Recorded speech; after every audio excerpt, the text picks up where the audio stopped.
Samantala, idineklara ng Commission on Elections bilang National Voters Day sa February 12 na siyang simula rin ng voters registration para sa 2025 midterm election. Sundan sa ulat ni Claire Lacanilaw.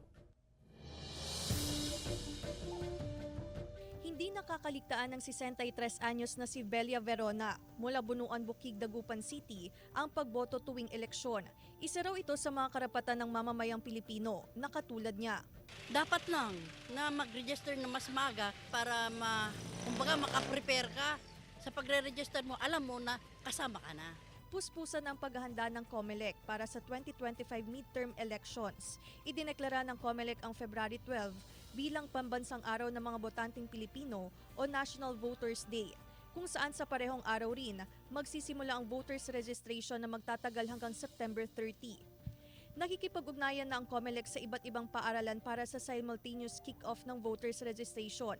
Well, ang pinaka-bulk kasi ng preparation for 2025 national and local elections, ito talagang registration. So kung ano man yung turnout nito until September 30, 2024, yan po yung benchmark natin. Halimbawa, ilang classrooms ang gagamitin natin para i-deputize as polling precincts, ilang teachers yung kakailanganin natin. Nananawagan ng COMELEC sa publiko na maaga na silang magparehistro upang makaiwas sa siksikan sa tanggapan at last-minute registration. We are calling your attention na iwasan po yung last day. Mas maganda po first month, first days, first week ng registration, magpunta na ho tayo sa tanggapan ng COMELEC dahil inaasahan ho natin na walang pila ho sa mga unang araw.